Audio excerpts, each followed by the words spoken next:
خواجہ آصف صاحب نے یہ بیان دیا، یہ ذرا پڑھے بیان کیا دیا۔ خواجہ آصف صاحب یہ بیان دے رہے ہیں کہ بانی پی ٹی آئی یعنی عمران خان کے علاوہ ہر لیڈر کو گالیاں پڑ چکی ہیں۔ اس پر ہمارے جرنلسٹ دوست ہیں اسد اللہ خان صاحب، انہوں نے بہت پیاری بات کی۔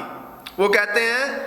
اور نون لیگ میں تو بانی سمیت ہر رہنما کو گالیاں پڑ گئی ہیں، یعنی انہوں نے نواز شریف صاحب کا بھی ذکر کر دیا کہ بھئی نون لیگ کا تو یہ عالم ہے کہ بانی کو بھی گالیاں پڑ چکی ہیں۔ یعنی خواجہ آصف جو بات کر رہے ہیں نا کہ بانی کے علاوہ ہر بندے کو گالیاں پڑ چکی ہیں، خدا کا نام ہے بھائی بات کرتے وقت تھوڑا سا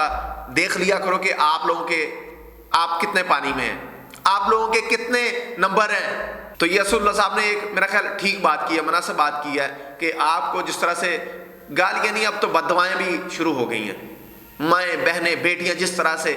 آپ باہر بازار میں تو نکل نہیں پا رہے، محصور ہو چکے ہیں، آپ پبلک میں نکل کے تو دکھائیں۔